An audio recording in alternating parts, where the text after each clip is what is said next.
जानकी किशोरी जय जय प्रभु राम। राम राम। साप्ताहिक सत्संग के लिए हमारे चैनल को जरूर सब्सक्राइब करें।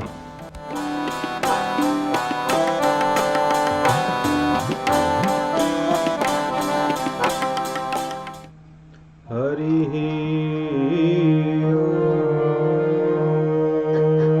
श्री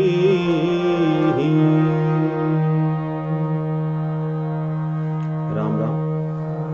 श्री सीतानाथ समारंभां श्री रामानंदार्य मध्यमाम् अस्मदाचार्य पर्यन्तां वन्दे श्री गुरु परम्पराम्। वंदौ तुलसी के चरण जिनकीन्हो जग काज, कलि समुद्र बूढ़त लख्यो प्रगट्यो सप्त जहाज।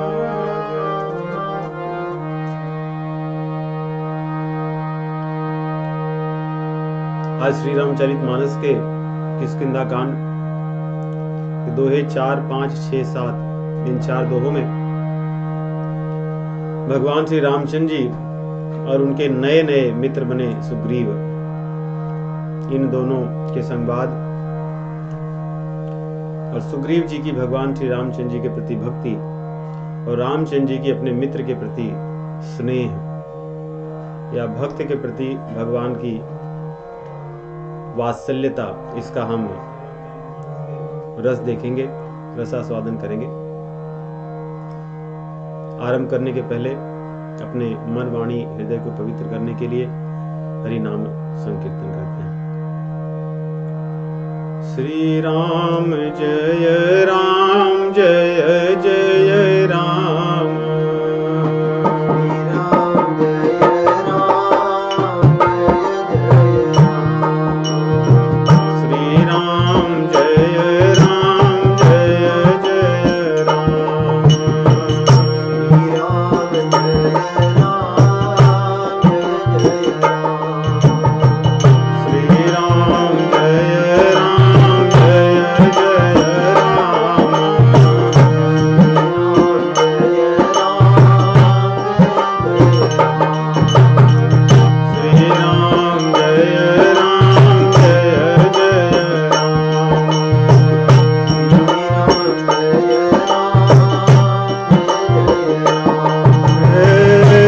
लक्ष्मण जय जय हनुमान,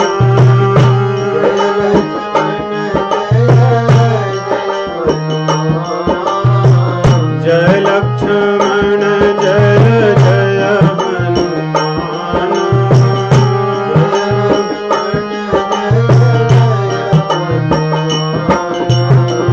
श्री राम जय जय राम।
भगवान श्री रामचंद्र जी और उनके अनन्य भक्त, इनका किष्किंधा में सुग्रीव जी की इच्छा से या उनकी आज्ञा से भेंट हुई है। और ये ऐसे भक्त हैं रामचंद्र जी के कि रामचंद्र जी इन्हें अनन्य भक्त कहते हैं, क्योंकि रामचंद्र जी ने जब इन्हें कहा कि जनि कपि जिय मानसी कछु ऊना, या सुन कपि जिय मानसी जनि ऊना, तई मम प्रिय लक्ष्मण ते दूना, कि तुम मन में चिंता मत करो, लक्ष्मण से दुगने मुझे प्रिय हो। ऐसा कह करके उन्होंने कहा कि जो अनन्य भक्त है वो मुझे बहुत प्रिय होता है। और भगवान ने यहाँ पे अनन्य भक्त की परिभाषा भी बता करके उन्हें अपना लिया। अर्थात भगवान ही जिसको अनन्य भक्त मानते हो, भक्त संत तो भक्तों को या दूसरे भक्तों को अनन्य भक्त ही मानते हैं, श्रेष्ठ भक्त मानते हैं। परंतु भगवान हनुमान जी को अपने मुख से कहते हैं कि आप अनन्य भक्त हो, और इसकी परिभाषा भी बता दिए, क्योंकि हनुमान जी को लगा कि मैं अनन्य कैसे हूं।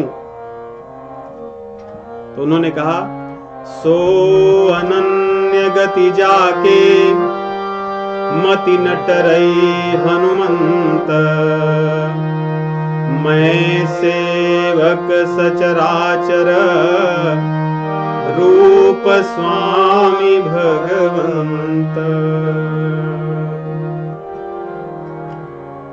अब यहां पे लगता है कि हनुमान जी को अनन्य भक्त कह के राम जी कहते हैं कि मैं सेवक हूं और मेरे स्वामी जो हैं वो संपूर्ण जगत में चराचर रूप में व्याप्त हैं। तो हनुमान जी के चरित्र में यही दिखता है कि हनुमान जी सर्वत्र राम जी का दर्शन करते हैं। इसीलिए यदि कालनेमी भी कथा सुनाता है तो पहले वहां चले जाते हैं, और वहां पर जब उन्हें लगता है कि ये तो राम के काज में बाधक है तो कथा सुनाने वाले को भी भगवान हनुमान जी दंड देकर आगे चले जाते हैं। रावण की सभा में जाते हैं, वहां पे अपने बल का बखान नहीं करते, बल्कि उसके पूछने पर कि किसके बल से तू ये सब कर रहा है, हनुमान जी यही उत्तर देते हैं कि जिसके बल से तू सब कुछ कर रहा है। अर्थात रावण की क्रियाओं में भी बल रामचंद्र जी का ही वे देखते हैं। सुग्रीव हनुमान जी की तुलना में कितने शक्तिशाली, कुछ भी नहीं है, परंतु उन्हें वे अपना स्वामी मानते हैं या अपना राजा मानते हैं। यही तो विनम्रता है। जब व्यक्ति सर्वत्र अपना बल न देख करके प्रभु का देखता है तब वो विनम्र होता है। तो हनुमान जी की तो एक एक लीला में, चरित्र में हम देखें तो रामचंद्र जी का ही वे दर्शन करते हैं सर्वत्र। इसीलिए वो विनम्र रह पाते हैं, इसीलिए सेवा कर पाते हैं। सेवा करने के लिए केवल एक ही योग्यता चाहिए होती है, वो है विनम्रता की। विनम्र व्यक्ति ही सेवा परायण होता है। और इसीलिए हनुमान जी के पास सब कुछ होकर भी वे भगवान की सेवा के लिए विनम्र और किंकर बने रहते हैं। इसीलिए समुद्र पार जाने के लिए भी जब सब लोग अपने अपने बल का बखान करते हैं तो हनुमान जी शांत बैठे रहते हैं। का चुप साधि रहो बलवाना, जामन जी को कहना पड़ता है, क्योंकि यदि उन्हें अपना बल लगता तो वो तुरंत उठ खड़े होते पहले। और लंका से जब जानकी माता जी की शोध करके लौटते हैं, फिर भी वो कोई वर्णन नहीं करते कि मैंने इतना सारा कुछ कर लिया, न तो जामवंत और अन्य बंदरों से और न तो भगवान श्री रामचंद्र जी से। उनमें भी रामचंद्र जी के ही बल को, उनकी ही कृपा को देखते हैं। और हनुमान जी की उपासना सबसे अधिक इसलिए नहीं होती कि वो रामचंद्र जी के भक्त हैं। सामान्यतः लोगों का जो भाव रहता है इसलिए कि हनुमान जी सबके काम आते हैं, इसीलिए लोग हनुमान जी की बहुत पूजा करते हैं। उनकी पूजा से, उपासना से अकाल मृत्यु नहीं होती। बड़े बड़े संकटों से जीव सहजता से बच जाता है। अघटित घटन सुघट विघटन ऐसी विरुदावली नहीं आने की। जो चीजें असंभव होती हैं वे संभव कर देते हैं, ये उनका प्रताप है। इसीलिए चारों युग प्रताप तुम्हारा। तो हनुमान जी की पूजा इसीलिए होती है क्योंकि वे सबके काम आते हैं। और सबके काम इसलिए नहीं आते कि लोग बड़े श्रेष्ठ हैं, उन्हें कुछ चाहिए होता है। इसलिए कि जो भगवान के नाम का भूले भटके भी आश्रय ले ले, भगवान का भजन थोड़ा बहुत भी कर ले, हनुमान जी सोचते कि मेरे प्रभु का भजन करने वाला है तो मैं इसकी सेवा कर दूं। सर्वत्र वो रामचंद्र जी को ही देखते हैं। हनुमान जी की कृपा के तो अधिकतर थोड़ी भी भक्ति करने वाला जो भक्त होता है उसके जीवन में अनुभव हो जाता है हनुमान जी का, उनकी उपस्थिति का, उनकी कृपा का। तो भगवान जब उन्हें अपना लेते हैं, हनुमान जी बड़े प्रसन्न होते हैं कि आज मेरे जो स्वामी थे वो मेरे अनुकूल हैं। इसलिए मुझे कह रहे हैं कि लक्ष्मण जी से भी दुगना मैं तुम्हें प्रेम करता हूं और तुम मेरे अनन्य भक्त हो। बहुत प्रसन्न हो जाते हैं। और उनके मन में जो अब तक संशय था, शूल था, या सुग्रीव के दुख का भी जो कष्ट था, क्योंकि हनुमान जी तो दूसरों के दुख से ही दुखी रहते हैं, उनके पास अपना क्या है? अपना उनका कोई नहीं है, सभी उनके रामचंद्र जी के नाते से अपने। तो सुग्रीव के दुख से दुखी थे। चाहते तो हनुमान जी स्वयं बाली को मार सकते थे, लेकिन रामचंद्र जी की प्रतीक्षा कर रहे थे। बड़े प्रसन्न हैं, उनका कष्ट बीत गया। अब सुग्रीव जी की बात कह रहे हैं, कहते हैं नाथ, मुझे सुग्रीव ने आपके पास भेजा है। वे उस पर्वत पर रहते हैं, ऋष्यमुख पर्वत पर वे रहते हैं, और आपसे मिलने के लिए, आपका पता लगाने के लिए भेजा था। वे आपके भक्त हैं, दास हैं, आप उनके पास चलिए। देखिए, हनुमान जी तो भगवान के भक्त बन गए, या भगवान ने उन्हें मान लिया। जो लोग हनुमान जी से जुड़े हैं, हनुमान जी ऐसे ही सबको रामचंद्र जी के चरण में ले जाते हैं। इसीलिए हनुमान चालीसा में आता है कि अंत काल रघुबर जाई, जहां जन्म हरि भक्त काई। हनुमान जी की भक्ति, हनुमान जी की श्रेष्ठता, उनकी अधीनता को स्वीकार करने से पतित से पतित जीव भी भगवान के चरण कमलों को प्राप्त कर लेता है, क्योंकि उनका काम ही है रामचंद्र जी से जोड़ देते हैं, रामचंद्र जी से मिला देते हैं। सुग्रीव की एक तरह से देखें तो हनुमान जी उनके अधिवक्ता, एडवोकेट बन गए हैं। कह रहे हैं वो जो रहता है वहां पर कपिपति है, परंतु भयभीत है। भले वो स्वामी है, परंतु आपको अपना स्वामी मानता है। देखिए, सुग्रीव जी की इस प्रकार से हनुमान जी गुण को बता रहे हैं जिसे रामचंद्र जी उसे स्वीकार कर लें। उनकी दीनता का वर्णन करते हैं। नाथ शैल पर कपिपति रहई, नाथ शैल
जैसा कृपालु होगा।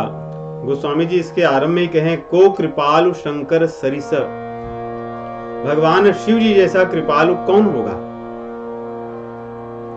और हनुमान जी जैसा, क्योंकि हनुमान जी भगवान शिव जी ही हैं, इनके जैसा दयालु कृपालु कौन हो सकता है। इसलिए अपने बारे में कुछ नहीं कह रहे हैं उन्हें क्या चाहिए, कह रहे हैं कि आप चलकर सुग्रीव को अपना लीजिए।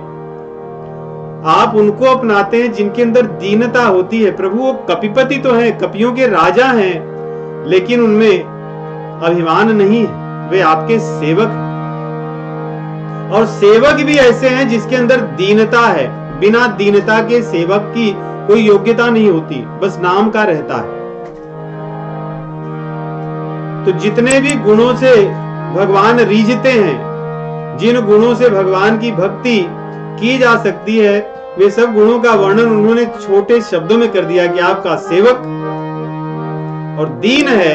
और केवल नाम का नहीं है, आप चलोगे तो करोड़ों मरकटों को, बंदरों को भेजेंगे आपकी सेवा में, क्योंकि वो आपके सेवक। इसलिए उन्होंने पूरी बात को स्पष्ट से कह दी, कोई वहां पे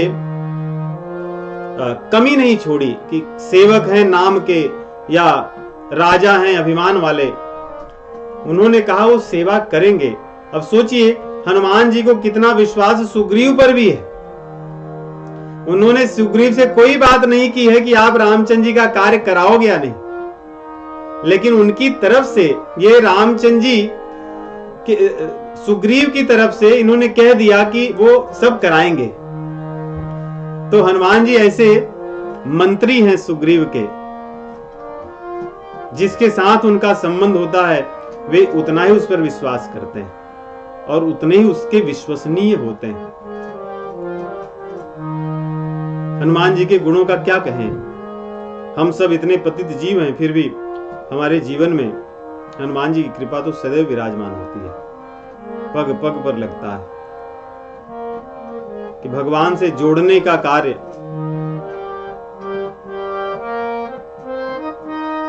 कुसंग से बचाने का कार्य, शरीर की रक्षा, मान की रक्षा हनुमान जी तो करते हैं। केवल हम भगवान का नाम ले लें, राम राम, बस उसी से रीझते हैं। तो उनको कह देते हैं कि वो कर देंगे, आप चलिए और चल करके उनसे मित्रता कर लीजिए। अब मित्रता इसलिए क्योंकि आपका काम तो करा देंगे, लेकिन आपको भी उनका काम करना है। क्योंकि सेवक और स्वामी का ऐसे होता है ना कि स्वामी जो चाहे वो काम करेगा सेवक का। सेवक ये नहीं कह सकता कि आप मेरे लिए यही कीजिए। इसलिए हनुमान जी कह रहे हैं आपके दास तो हैं, उनको अपना लो, परंतु मित्र भाव कर लेना, क्योंकि जैसे आपकी स्थिति है वैसे उनकी भी है। जब आप उन्हें मित्र मान लोगे तो वे अपने मन की बात आपसे कह देंगे कि उनके जीवन में क्या कष्ट है। इसलिए हनुमान जी देखिए थोड़े ही शब्दों में सब कुछ बात कह देते हैं जो रामचंद्र जी को जानना चाहिए, और जो सुग्रीव के भीतर गुण दोष हैं सारी चीजों का वर्णन कर देते हैं। इस प्रकार कर समझा करके दोनों जन को अपनी पीठ पर बैठाते हैं और बैठा करके लेकर चले आते हैं। ऐसा भी कहते हैं कि जब हनुमान जी राम और लक्ष्मण जी को पीठ पर बैठाते हैं, हनुमान नाटक में और अध्यात्म रामायण में आता है कि कंधे पर बैठाते हैं, परंतु गोस्वामी तुलसीदास जी लिखते हैं पीठ पर बैठाए, वाल्मीकि जी भी लिखते हैं पीठ पर बैठाए। दोनों के अपने अपने रस हैं। कि बंदर अपने बच्चों को पीठ पर ही बैठाता है और बच्चों का उत्तरदायित्व होता है कि वो पकड़ें। बंदर के बच्चे के हाथ में सब कुछ होता है, वो पीठ पर बैठकर पकड़े या न पकड़े, पकड़ेगा तो बचेगा, नहीं तो गिर जाएगा। जैसे बिल्ली होती है वो बच्चों को स्वयं पकड़ती है, लेकिन बंदर के बच्चे बंदर को पकड़ते हैं। यहां हनुमान जी उसी प्रकार भगवान को बोले कि आप पकड़िए, और पकड़ने की जिम्मेदारी आपकी होगी क्योंकि मैं पकड़ूंगा तो छूट सकता है। यहां पे बड़ा सुंदर भाव है भक्ति का। भक्त और भगवान का, कि हनुमान जी ऐसे भक्त हैं कि भगवान ने उनको पकड़ रखा है। भगवान जिनको पकड़ लें फिर उसको कोई भय नहीं होता, क्योंकि कभी वो छूटता नहीं। भगवान कभी छोड़ते नहीं। भगवान का नाम हो, रूप हो, गुण हो, लीला हो, धाम हो, जितने भी भगवान से संबंध जोड़ने की बातें हैं, यदि भगवान जोड़ लें, पकड़ लें, तो वो नहीं छूटता। इसीलिए कहते हैं कि भगवान के धाम में जन्मा हुआ व्यक्ति का पुनर्जन्म नहीं होता, क्योंकि फिर वो धाम भी उसे नहीं छोड़ता। भगवान भगवत गीता में भी कहते हैं, यद गत्वा न निवर्तन्ते, एक बार आ गया तो फिर नहीं जाएगा। वैसे ही भगवान यदि एक बार पकड़ लें फिर वो छूटता नहीं। तो हमारा भी भाव यही हो, भगवान से प्रार्थना करें कि वे हमें पकड़ लें। करोड़ों बुराइयां तो हैं, परंतु यहाँ पे ऐसा लगता है यदि हमारा भाव सेवा का हो और दीनता का हो तो इसी भाव से भगवान पकड़ लेते हैं। तो इस प्रकार भगवान रामचंद्र जी को और लक्ष्मण जी को पीठ पर बैठा करके हनुमान जी पहुंचते हैं। सुग्रीव ने जब देखा तो उन्होंने सोचा अब मेरा जीवन धन्य हो गया। मैं तो सोचा था ये शत्रु हैं, परंतु हनुमान जी अगर पीठ पर बैठा कर ला रहे हैं तो निश्चित रूप से हमारे अपने। पहुंचते ही रामचंद्र जी ने उन्हें भेंट लिया, लक्ष्मण जी ने भी भेंटा, क्योंकि हनुमान जी ने कहा था तेई सन नाथ मैत्री कीजय, दीन जान तेई अभय करीजय। तो हनुमान जी की बात को सुन करके रामचंद्र जी ने जैसे ही सुग्रीव को देखा उसे पकड़कर भेंट लिया। ऐसे कोई नहीं कहता। जहां भी रामचंद्र जी किसी से मिलते हैं प्रायः यही होता है, या तो वो उन्हें प्रणाम करते हैं, चरणों पर गिरते हैं, या तो वो उनके चरणों पर गिरता है। परंतु यहाँ पे सबसे पहले पहुंचकर रामचंद्र जी ने सुग्रीव को भेंटा और लक्ष्मण जी भी भेंटे। अब जब भेंट लिए तो सुग्रीव जी मन में सोचने लगे कि अगर ये भेंट लिए तो मेरे मित्र हैं, क्यों ना ऐसा हो कि अब मेरे मित्र बने ही रहे सदैव इसी प्रकार। और जब इस प्रकार की बातें सोच रहे थे, हनुमान जी ने दोनों तरफ की बातें कही, सुग्रीव जी को रामचंद्र जी के बारे में और रामचंद्र जी को सुग्रीव की कथा को बता करके दोनों जनों को पावक अग्नि जलाया और अग्नि के फेरे लेकर के प्रतिज्ञा कर ली कि हम एक दूसरे के सखा हैं, क्योंकि अग्नि को साक्ष्य माना जाता है। अग्नि साक्षी होते हैं, अग्नि सदैव रहते हैं हमारे कर्मों को देखने के लिए। वैसे तो सूर्य भगवान है, वही हमारे अग्नि है। दिन में सूर्य, रात में चंद्रमा, तारे, यही हमारे कर्मों के साक्षी हैं सदैव। इसलिए हनुमान जी ने सूर्य देवता को साक्षी न बना करके, क्योंकि सुग्रीव और रामचंद्र जी दोनों का संबंध सूर्य से है। एक सूर्यवंशी है और एक सूर्य अंशी है, अंश है, सूर्य के पुत्र हैं। इसलिए सूर्य को साक्षी न बना करके उन्होंने अग्नि को ही साक्षी बनाया, दोनों की मित्रता करा दी। उसके बाद में लक्ष्मण जी ने विस्तार से रामचंद्र जी के बारे में सुग्रीव को सुनाया, क्योंकि हनुमान जी बालक ब्रह्मचारी हैं। भगवान की विरह लीलाओं का वर्णन उन्होंने सुग्रीव से नहीं किया था, संक्षेप में ही बता दिया था कि भगवान की ऐसी स्थिति है। लक्ष्मण जी ने पूरे विस्तार से समझाया कि भैया कि हमारी ये स्थिति है, ऐसे ऐसे वो विरह में व्याकुल है, इसलिए आप इनकी सहायता शीघ्रता से कीजिए। जब सुग्रीव भगवान की बात को सुनते हैं बड़े दुखी होते हैं। यही चीजें रामचंद्र जी को अच्छी लगती है, इसी से भगवान से संबंध जुड़ता है। भगवान की लीलाओं को यदि हम रस लेकर के उसको चखें, उसको सुने, कहें, उससे हमारा अपनत्व भगवान से जुड़ता है। उनके सुख में हमें सुख और उनके दुख में हमें दुख की अनुभूति होती है। जैसे हमारे अपने कोई हो परिवार के, उनके सुख में सुख और दुख में दुख होता है, वैसे यदि भगवान को अपना मान ले, मित्र, पिता, पुत्र, भाई, बंधु, पति, तो उनके दुख में हमें दुख होगा और उनके सुख में सुख होगा। जब लक्ष्मण जी ने भगवान की व्यथा का वर्णन किया या भगवान की विरह लीला का वर्णन किया, सुग्रीव जी बड़े दुखी होते हैं और कहते हैं कि नाथ, निश्चित ही मैं सेवा करूंगा कि मिथिलेश कुमारी निश्चित ही मिलेंगी। कह सुग्रीव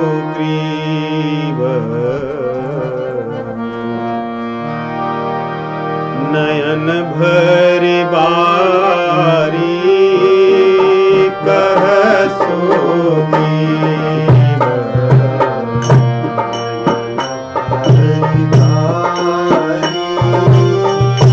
मिली नाथ मिथिलेश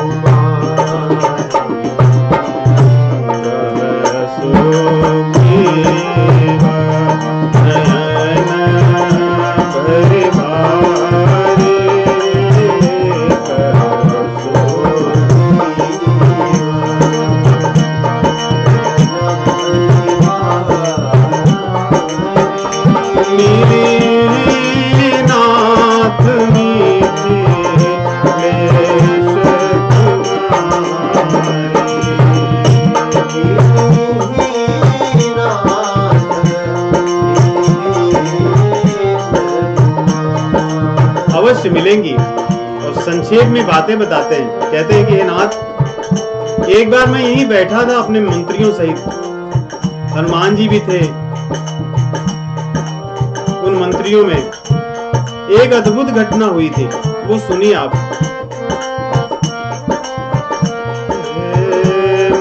मंत्री न सहित यहाँ एक बारा, मंत्री न सहित एक बारा, बैठ रहे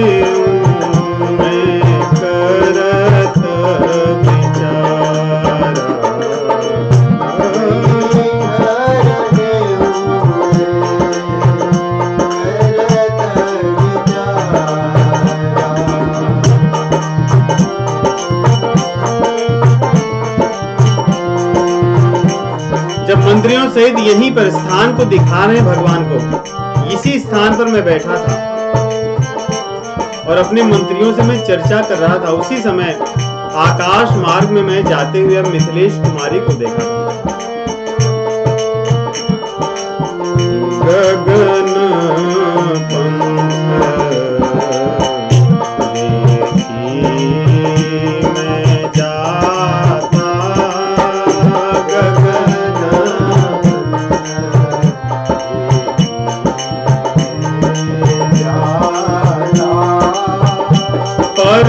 बस परी बहुत बिलपाता,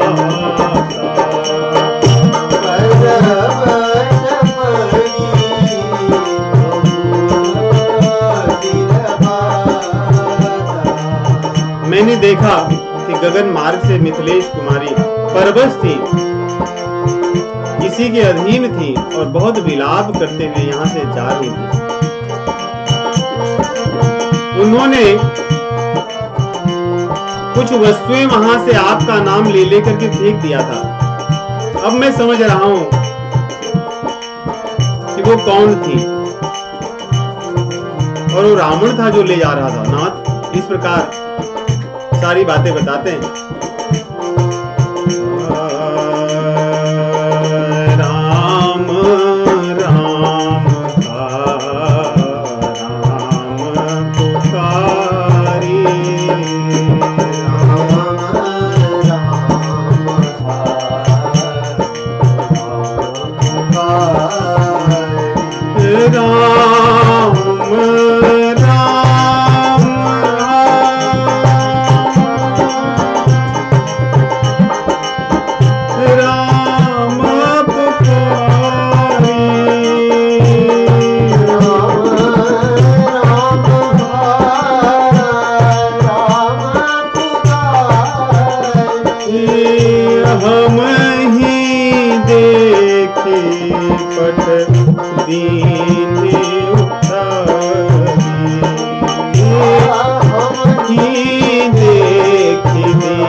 जा रही थी तो यहाँ पर हम बैठे थे, अब यहाँ पे कह रहे हैं विचार कर रहा था।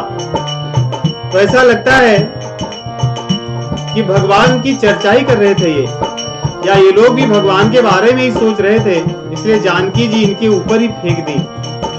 इनको देखा इन्होंने भक्त समझ करके, ये हमारे काम आएंगे, भक्त ही भक्त के काम आता है, इस भाव से उन्होंने फेंक दिया था।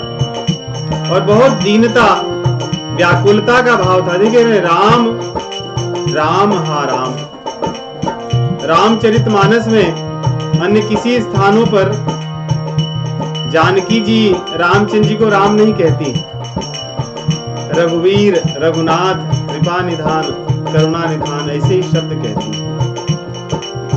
और यहाँ पर कह रहे हैं राम राम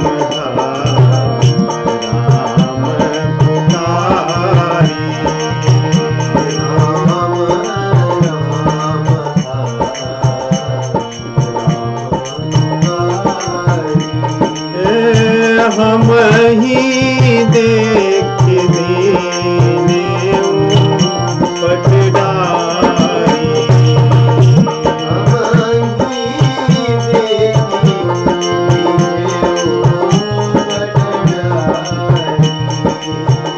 जब ऐसा कहे तो ऐसा लग रहा है कि भगवान ने कहा कि वो कहाँ है। भगवान एकदम व्याकुल और आतुर हो गए, अधीर हो गए। सुग्रीव झटपट मंगाए और पट भूषण जो था ला करके दे दिया उन्होंने। उसमें कुछ आभूषण थे और वस्त्र था बंधा हुआ था। भगवान लेकर हृदय से लगाकर विलाप करने लगे। भगवान रोने लगे एक सामान्य व्यक्ति की तरह। इसी में तो रामचंद्र जी बड़े निपुण हैं, इसीलिए लक्ष्मण जी ने उनके इस चरित्र का वर्णन किया। जब वो लेकर कपड़े को हृदय से लगा लगाकर एक सामान्य व्यक्ति की तरह रोने लगे, तब सुग्रीव जी भी व्याकुल हो गए। कहते हैं कि प्रभु रोइए मत, मैं हूं आपकी सहायता करने के लिए। कह रहे हैं सुग्रीव सुनहु रघुवीरा,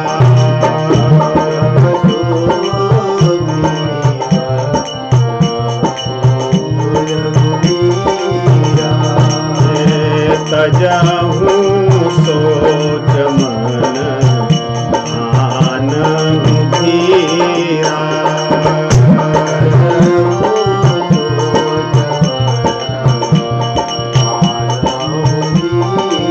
अद्भुत चौपाई है ये।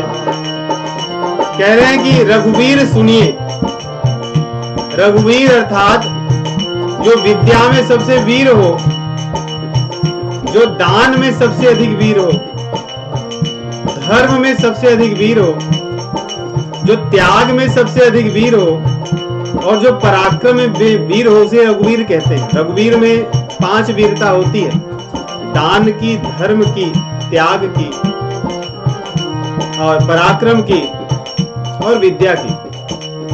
इन सब में वीर है रामचंद्र जी, लेकिन उनको इसमें व्याकुल देख करके इसीलिए सुग्रीव कहते हैं कि आप तो रघुवीर हैं, आप धैर्य धारण कीजिए और मैं सब कुछ करूंगा।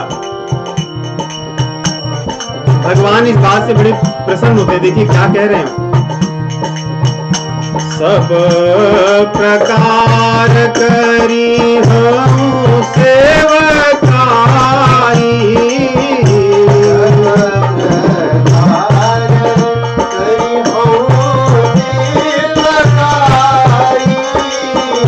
सब प्रकार करी हूँ सेवकाई,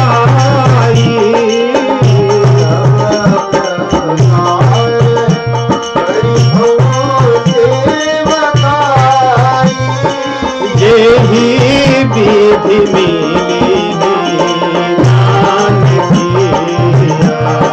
आई।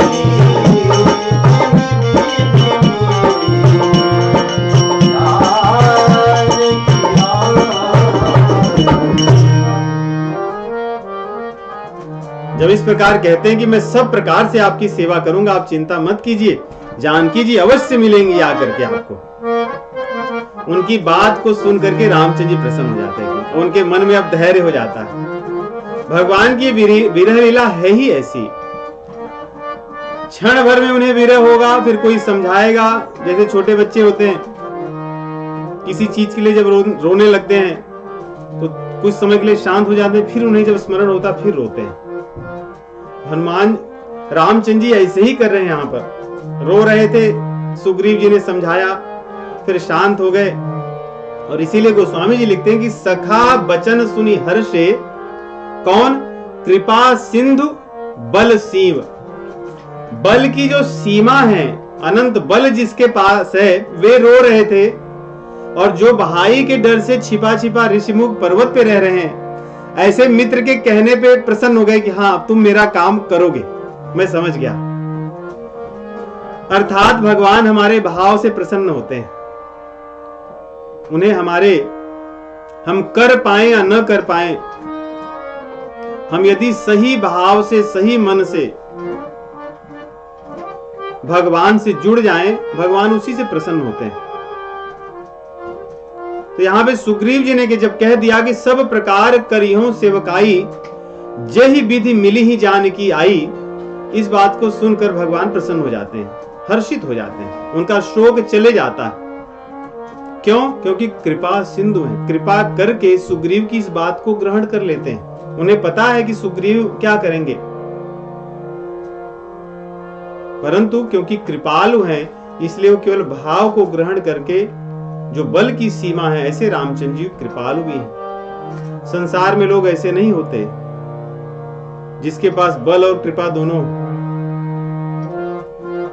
कई बार कृपा तो होती है, लेकिन कृपा करने की बहुत सी चीजें नहीं होती व्यक्ति के पास, इसलिए चाहकर भी कुछ नहीं कर पाता।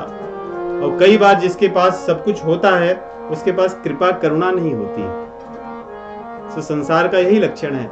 लेकिन भगवान कृपा सिंधु भी है और बलसीव भी है। तो इस प्रकार उन्होंने पूछा कि चलो, मैं तो ठीक है, तुम समझा रहे हो, मैं तो वन इसीलिए भटक रहा हूं, क्योंकि सारी कथा बताया कि पिताजी की आज्ञा से आया था, एक स्थान पे रह रहा था, पंचवटी आया था, यहाँ से जानकी जी का अपहरण हो गया, इसलिए अब यहाँ भटक रहा हूं। लेकिन तुम क्यों वन में भटक रहे हो? तुम तो कपिपति हो, ऐसा हनुमान जी ने कहा है। तो आपके समाज, आप राजा हो, तो और सब लोग कहाँ हैं? आपका राज्य कहाँ है? आप राज्य को छोड़कर इस पहाड़ पे एक स्थान पर क्यों बैठे हो? वो मुझे आप कारण बताइए। कारण कवन बसहु बना, मोहि कहु सुग्रीव। तुम सुग्रीव, कारण बताइए, क्या है जिसके कारण आप यहाँ बैठे हो? अब सुग्रीव जी अपना दुख स्वयं अपने मुख से बता रहे हैं। रामचंद्र जी ने कोई बात अपने बारे में मुख स्वयं नहीं कही यहाँ पर, क्योंकि उनके कहने वाले हनुमान जी थे और उनके भैया थे। यहाँ पर सुग्रीव जी की बात हनुमान जी ने कही है, लेकिन और कोई नहीं कह रहा, इसलिए रामचंद्र जी ने अपने सखा से पूछा, तो अब बताइए क्या? अब बाली और सुग्रीव, इनके चरित्र का वर्णन आता है। ये दोनों भाई थे, इंद्र का पुत्र बाली और सूर्य का पुत्र सुग्रीव। इनकी माता एक ही थी। ब्रह्मा जी ने एक बंदर बनाया था, उसका नाम ऋक्ष रजा था। कहीं ऋक्ष रजा आता, कहीं ऋक्ष राजा आता है नाम। एक बार वो एक सुंदर जलाशय में झांक रहा था और उसी में गिर गया। जब उसमें से निकला तो बहुत ही सुंदर स्त्री बन गया। और इंद्र ने उससे, इंद्र और सूर्य, इन दोनों से उसके एक एक पुत्र हुए। इंद्र का पुत्र बाली और सूर्य का पुत्र सुग्रीव।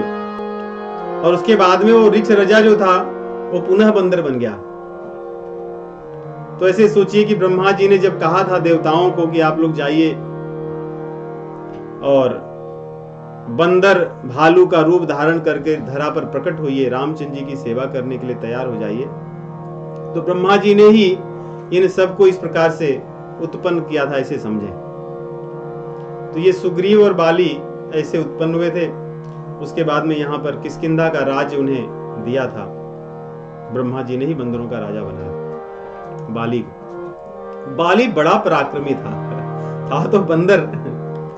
वैसे रामचरितमानस में तो इतना विशाल वर्णन नहीं है, परंतु वाल्मीकि में बंदरों का कई स्थान पे वर्णन आता है। एक तो जब सुग्रीव इनको भेजते हैं सर्वत्र जाने के लिए, तो सुग्रीव के पास बहुत ज्ञान है।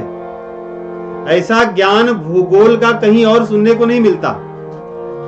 सुग्रीव इस ब्रह्मांड के अलग अलग स्थानों का वर्णन करते हैं कि सूर्य कहाँ उगता है, कहाँ वो मंदराचल पर पहले दिखता है, कौन से स्थान पर अस्त होता है, कौन सी दिशा में कौन से देश आते हैं, उन देशों में कैसे लोग रहते हैं, उनका स्वभाव क्या है, उनकी क्रियाएं क्या है, वहां बंदर कैसे रहते हैं। उसमें अंटार्कटिक, आर्कटिक जैसे स्थानों का वर्णन आता है।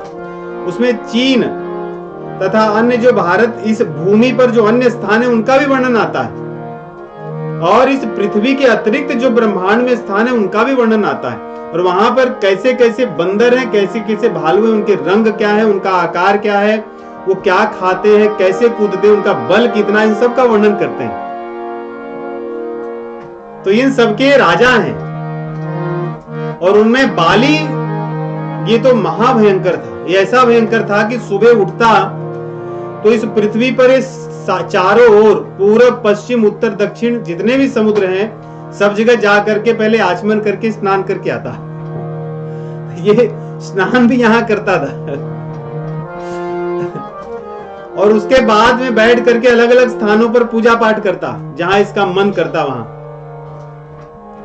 इसी प्रकार एक बार ये संध्या वंदन कर रहा था तो रावण को लगा कि यही समय है, इसको मैं जीत लूं, क्योंकि रावण ने कई बार प्रयास किए थे, लेकिन जब उसने देखा, वो भी बहुत चालाक था रावण, वो पहले किसी के बल का अनुमान करता था कि इससे मैं जीत जाऊंगा तो आगे काम करता था।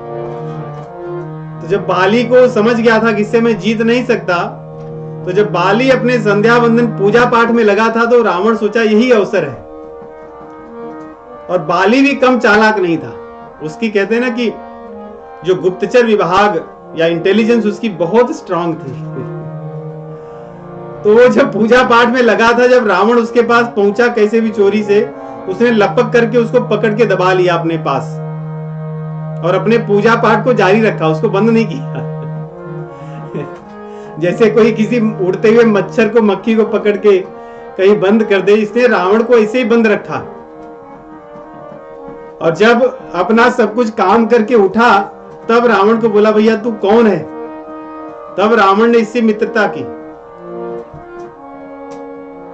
और इसकी मित्रता इसके पिताजी, रावण के पिताजी ने ही कराई थी, बाली और रावण की मित्रता। ऐसे ही रावण को जब सहस्त्रबाहु भी इसको बंद कर दिया था, ले जाके घुड़साल में जहां घोड़े बांधता था वहीं ले जाके इसको बंद कर दिया। तब भी इसके पिता जो हैं दादा जिसके नहीं दादाजी ने ही मित्रता कराई थी, विश्वा मुनि नहीं, उन्होंने ही इसकी मित्रता फिर से कराई सहस्त्रबाहु के साथ, सहस्त्रार्जुन जिसको कहते हैं। तो बाली छोटा मोटा कोई सामान्य बंदर नहीं था, इसके पास ऐसी शक्ति थी। तो और शक्ति के साथ साथ इसके अंदर अभिमान आ गया समय जाते जाते। कोई कितना भी कैसा भी पराक्रमी व्यक्ति क्यों न हो ब्रह्मांड में, बाली का नाम सुनकर वो कभी भी युद्ध नहीं करता था, कभी नहीं करता। मैं दानव जिसकी पुत्री मंदोदरी है, मैं दानव के दो पुत्र थे, अर्थात मंदोदरी के दो भाई, एक का नाम मायावी और एक का नाम दुंदुभी। उसमें से दुंदुभी एक बार लड़ने के लिए आया था, वो सर्वत्र घूमता रहता लड़ने के लिए। तो कोई सब लोग उससे हाथ जोड़ लेते, भैया कि मैं तुझसे नहीं लड़ूंगा। तो उसे किसी ने सुझाया कि तू समुद्र के पास वो अथाह शक्ति है, समुद्र से लड़। तो जो दुंदुभी था वो भैंस के रूप में, भैंसा के रूप में था, बहुत भयंकर राक्षस था। समुद्र को जाकर उसने ललकारा कि मैं युद्ध करने के लिए आया हूं। समुद्र बोला कि क्षमा कीजिए, मेरे पास उतनी शक्ति नहीं है। उसने हार मान लिया, बोला मैं फिर युद्ध किससे करूं? उसने कहा हिमालय से करो, हिमालय तो बहुत अडिग है, उसके पास बहुत शक्ति है। हिमालय के पास गया, हिमालय ने भी हाथ जोड़ लिए कि मैं तुझसे युद्ध नहीं कर सकता, तू बहुत शक्तिशाली है। सोचिए ऐसे से भयंकर असुर थे उस समय, आज तो ऐसे कुछ नहीं है। तो हिमालय भी जब उसको तो बोला कि मैं फिर युद्ध किससे करूं। हिमालय ने कहा कि मैंने देखा है कि बाली सुबह शाम सर्वत्र घूमता रहता है, देखा हूं, आर्कटिक सागर से अंटार्कटिक तक, पैसिफिक और अटलांटिक सर्वत्र घूमता है, वो शायद युद्ध करेगा। तो जैसे ये गया उसके पास ललकारा, बाली बोला कि चल आजा, और उसने उसको उठा करके ऐसे जोर से पटक दिया और वो बस मर गया। तो बाली का पराक्रम ऐसा था। अब जब वो मर गया तो इतना बड़ा भयंकर भैंसा, हजारों टन का, अब अगर वहीं पड़ा रहे तो सड़ेगा, और बंदर भालू वहीं आसपास पंपा सरोवर, ऋषमुख पर्वत और इस किष्किंधा में आसपास घूमते थे, सर्वत्र दुर्गंध आएगी। इसने सोचा कि इसको उठाकर मैं फेंक दूं, कहीं दूर चला जाए घने जंगलों में।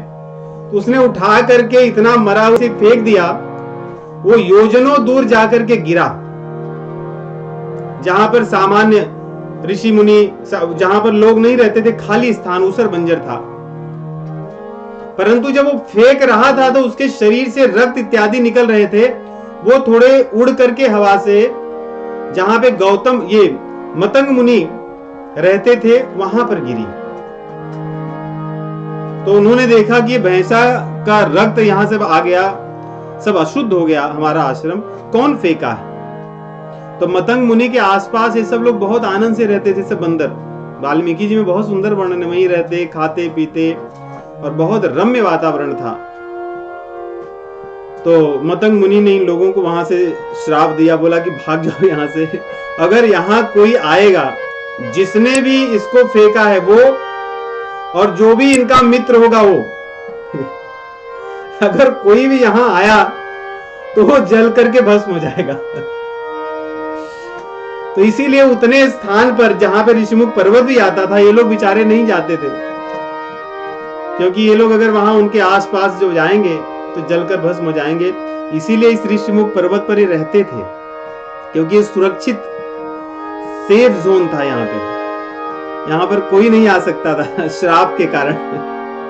तो इस प्रकार ये दुंदुभी था। अब दुंदुभी का दूसरा भाई मायावी, जिसकी कथा अब सुग्रीव जी बता रहे हैं रामचंद्र जी को। यहां पर कहते हैं कि नाथ, एक मायावी नाम का राक्षस था, उसी के कारण सभी मेरी दशा हुई है। वो सुनिए कैसे। नाथ बालियरु में दो भाई, प्रीति रही कछु बरनी न जाई।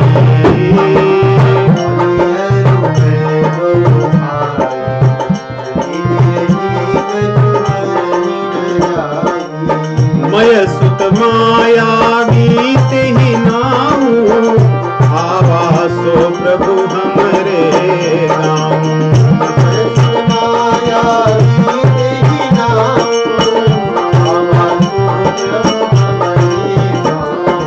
अधराति पुरद्वार पुकारा, बाली रिपुबल सहई न पारा।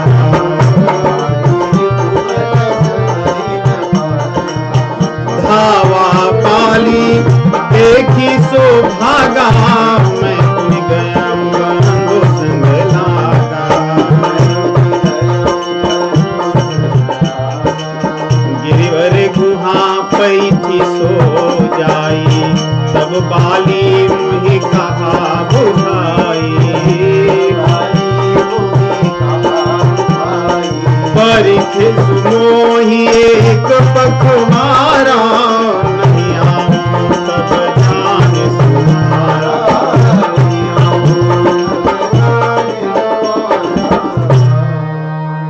कह रहे मैं और बाली दोनों भाई हैं, और कोई सामान्य भाई नहीं है प्रभु। जैसे आप दोनों भाई हैं, हम भी ऐसे ही थे। हमें भी बहुत प्रेम था, और इन दोनों भाइयों में बहुत प्रेम था। राम और लक्ष्मण जी की माता अलग अलग है, बाली और सुग्रीव के पिता अलग अलग थे, परंतु प्रेम इनमें भी बहुत था। अब यही अंतर है। देखिए यहां पे दिखाएंगे कि कुसंग रहने पर, अभिमान रहने पर मित्रता, प्रेम अधिक दिनों तक नहीं टिकता। ये चार भाई राम लखन भरत शत्रुघ्न भी है, एक दूसरे के लिए अपना जीवन सर्वसर्पण करने के लिए तैयार है। यहाँ पे बाली और सुग्रीव भी परम सुहृद थे, एक दूसरे की सेवा, एक दूसरे का प्रेम करते थे। बाली भी बहुत स्नेह करता था सुग्रीव, इसलिए यहाँ कहते हैं प्रीति रही कछु बरन न जाई। ऐसा प्रेम हम दोनों भाइयों में था कि लोग कहते थे कि बाली और सुग्रीव कितने प्रेम से रहते हैं दोनों भाई। परंतु मैं सुत मायावी आया और अर्ध रात्रि में, क्योंकि रात्रि में ही राक्षसों का बल अधिक हो जाता है, तो राक्षस लोग अधिकतर रात में ही अधिक बलशाली होते हैं, तो भी अर्ध रात्रि में आकर के ललकारा, भाई का बदला लेने के लिए आया था, क्योंकि इन दोनों भाइयों में भी बहुत प्रेम था मायावी और दुंदुभी में। इसलिए जब आया ललकारा, और बाली भी सोया हुआ था, उसने जब सुना कि कोई ललकार रहा है तो उठ खड़ा हुआ। क्षत्रियों की ये भी बात होती है और अभिमानियों की भी बात होती है, अरे हमें ऐसे कैसे कह सकते हैं। कोई अगर किसी को कह दे, कोई सामान्य व्यक्ति हो, अरे आपको तो वो कह रहे थे कि आप ऐसा कर ही नहीं सकते। अच्छा अब तो मैं निश्चित रूप से करूंगा, ऐसे वो कैसे कह सकता है।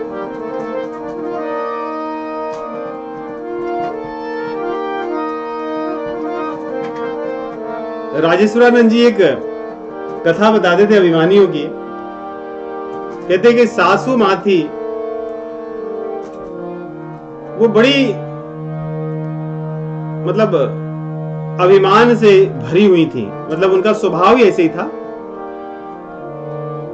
तो उनके घर एक बाबा जी आते कि मैया कुछ आज दे दीजिए, तो डांट करके भगाते थी, चलो हटो यहां से, चले आते हैं नहीं मिलेगा तुम्हें। तो इस प्रकार वो रोज आते बाबा जी, क्योंकि बाबा जी भी साधु संत, उन्हें क्या प्रभाव पड़ता, कोई डांट दे कोई कुछ कर दे, वो अपना अपनी मस्ती में रहते। उनका था कि आएंगे मांगेंगे, हो सकता है किसी दिन दे ही दे, और मांग रहे हैं। और सासू माँ के न होने पर बहू ने भी यही किया कि चलो हटो यहां से, हमारी सासू माँ कभी नहीं देती, हम भी नहीं देंगे, चलो जाओ यहां से। चले आते हैं रोज मांगने के लिए। बहू ने भी वही सारी जो बातें थी कह दी। बुढ़िया ने दूर से देखा तो जल्दी जल्दी चली आई कि चलो देखी क्या, ऐसा तो नहीं आज दे देगी बहू। और क्योंकि बाबा जी खड़े हैं, जब बाबा जी भी वहां से निकल गए, बुढ़िया वहीं रास्ते में मिली, बुढ़िया ने वहीं रोका कि आज तुम्हें कुछ दिया क्या मेरी बहू ने। तो बोले नहीं नहीं, उसने भी कुछ नहीं दिया, जैसे तुम रोज कहती थी वैसे उसने भी कहा। तो बुढ़िया ने कहा सासू जी ने कि चलो मेरे साथ आओ, लौट आओ। तो बाबा जी को लगा कि हो सकता है आज ये इसका हृदय बदल चुका है।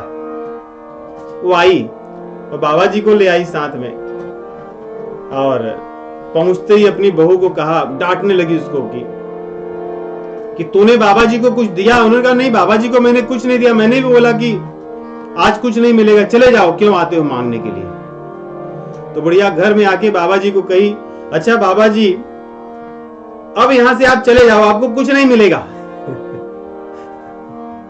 और फिर बहू को कहा कि तू कौन होती है कहने वाली कि तुम्हें कुछ नहीं मिलेगा, मैं इस घर की मालकिन हूं, मैं कहूंगी। तो यह अभिमानियों का लक्षण है। तो अभिमानी की कोई सीमा नहीं है, क्यों ये भी नहीं स्वीकार कर सकते कि कोई और भी वही बात कह दे जो कह रहे हैं रोज। तो ऐसे ये बाली भी अभिमानी था। अर्धरात्रि में सोची आया है असुर, बस उसने बाहर से ललकार दिया, देवी उठ करके चल दिया कि चलो मैं आ गया हूं, लड़ूंगा। अभी आया और ये दोनों भाई जब ये दौड़ा बाली, तो सुग्रीव को भी पता चला कि भैया हमारे जा रहे हैं लड़ने के लिए मायावी से। वो भी पीछे पीछे गदा लेकर दौड़े भैया की सेवा में, क्योंकि दोनों में परस्पर बहुत प्रेम था। तो भैया की सेवा में वो दौड़े। बाली इसका पीछा करते करते करते करते भागा, और ये राक्षस भी बड़ा भयंकर था, मायावी तो था ही। एक गुफा में घुस गया। अब जब गुफा में घुस गया तो बाली ने अपने भाई को समझाया कि सुग्रीव मैं अब गुफा में जाऊंगा, युद्ध करूंगा, तू यहां पर बैठकर प्रतीक्षा कर और मैं जल्दी मारकर लौटूंगा। तो सुग्रीव ने कहा कि कब तक प्रतीक्षा करना है, मैं भी आऊंगा अंदर। बोला नहीं तुम यहीं रहना, अगर वो निकले तब तुम उसको मारना। लेकिन अगर 15 दिन में मैं लौट कर ना आऊं तो समझ जाना कि मैं मार दिया गया हूं। तब इस राक्षस ने मुझे मार दिया ऐसा समझ करके तुम लौट जाना। सुग्रीव वहीं बैठकर प्रतीक्षा करते रहे द्वारपाल की तरफ। 15 दिन क्या, 1 मास बीत गया। सुग्रीव जी कहते हैं कि 1 मास बीत गया परंतु बाली नहीं आया। मास दिवस तह रहे खरारी, निसरी रुधिर धार तह भारी।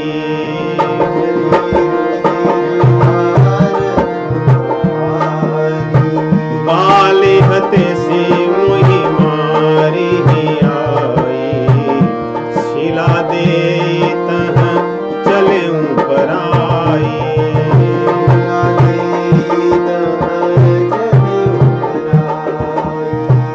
जब 1 मास बीत गया, बाली तो लौट कर नहीं आए परंतु वहां से रक्त की धारा बहने लगी, गुफा के भीतर से बाहर आने लगी। सुग्रीव सोचे कि शायद इसने बाली का वध कर दिया और ऐसा न हो कि मुझे भी आकर के अब मारे।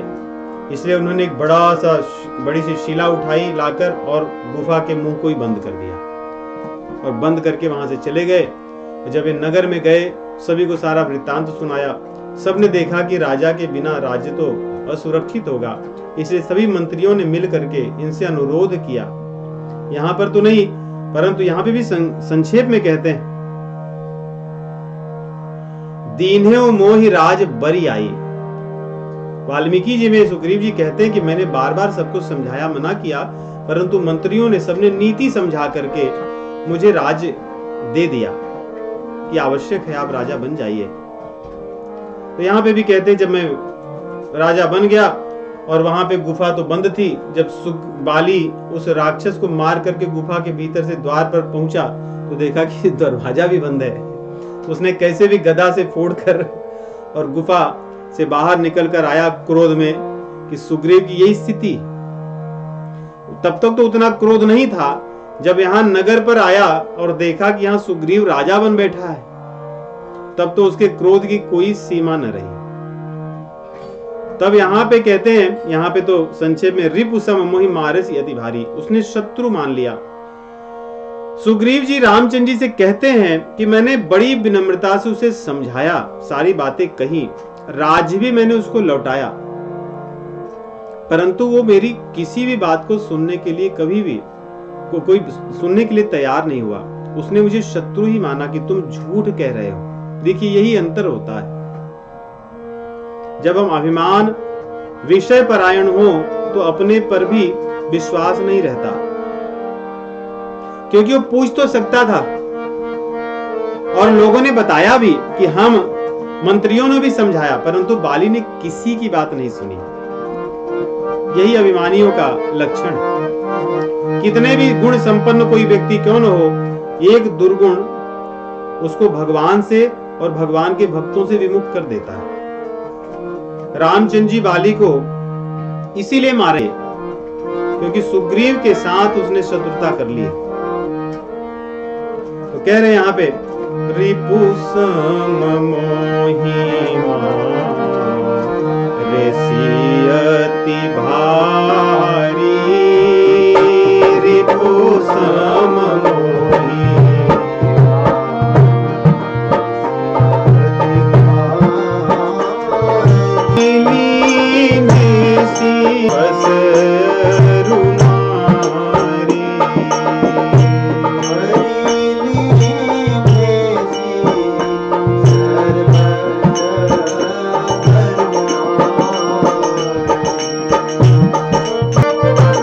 उसने मेरा सर्वस्व हर लिया, पत्नी को भी हर लिया।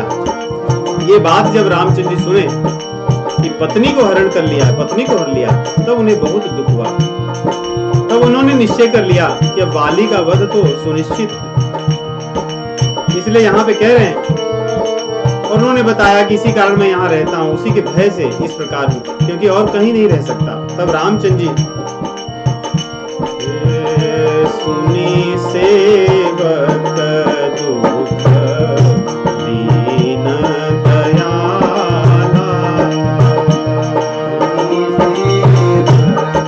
बहुत सुंदर चौपाई है भगवान की। भक्त वत्सलता सुनी सेवक दुख दीन दयाला।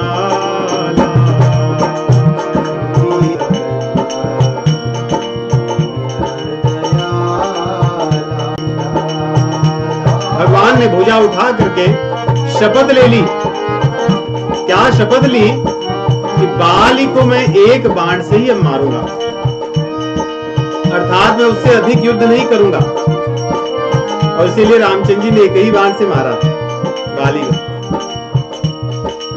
कह रहे हैं कि उसको कोई नहीं बचा सकता। अगर शिव जी आएंगे बचाने के लिए तब भी नहीं, ब्रह्मा जी आएंगे तब भी उनको नहीं बचा सकते। बाली का वध मैं निश्चित रूप से एक बाण से करूंगा। सुनो सुग्रीव हमारी हो,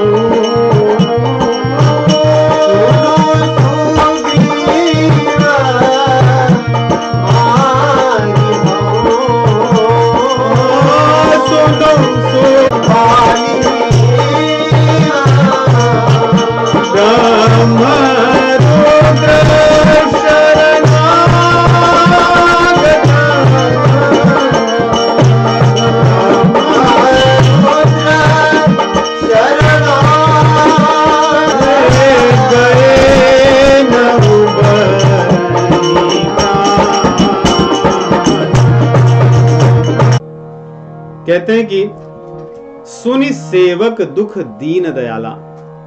भगवान अपने सेवकों के दुख को सुन करके द्रवित हो जाते हैं, इसीलिए वे भक्त वत्सल हैं। इसीलिए भगवान कहते हैं कि मैं अपने भक्तों का पक्ष लेता हूं। जो मेरे सामने भुजा उठा करके अपने दुख को रो देता है तो मैं उसके दुख को सुन करके उसकी रक्षा करता हूं। ये भगवान की प्रतिज्ञा है, केवल सुग्रीव जी के लिए नहीं है, ये सभी भक्तों के लिए है। इसलिए जानकी जी ने भी यही कहा था कि दीन दयाल विरद संभारी। आपकी तो विरदावली गाई जाती है, आपका तो संकल्प प्रण है, व्रत है कि अपने भक्तों दीनों पर आप दया करते हैं।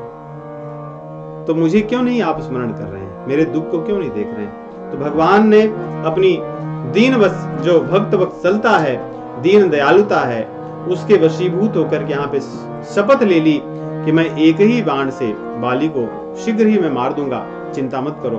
और उसकी रक्षा कोई नहीं कर सकता, अर्थात मेरी शपथ को कोई तोड़वा नहीं सकता। कोई आकर के चाहे जो कहे, लेकिन वध उसका सुनिश्चित है। क्योंकि उसने हर लीन है सर्वस अरुनारी, उसने सर्वस तो ले ही लिया था, इसलिए अरुनारी जब कहा तो भगवान को बहुत दुख हुआ। तो यहाँ की कथा को यही हम विराम करेंगे। आगे की कथा अगले सप्ताह। 2 मिनट हरि नाम संकीर्तन करते हैं।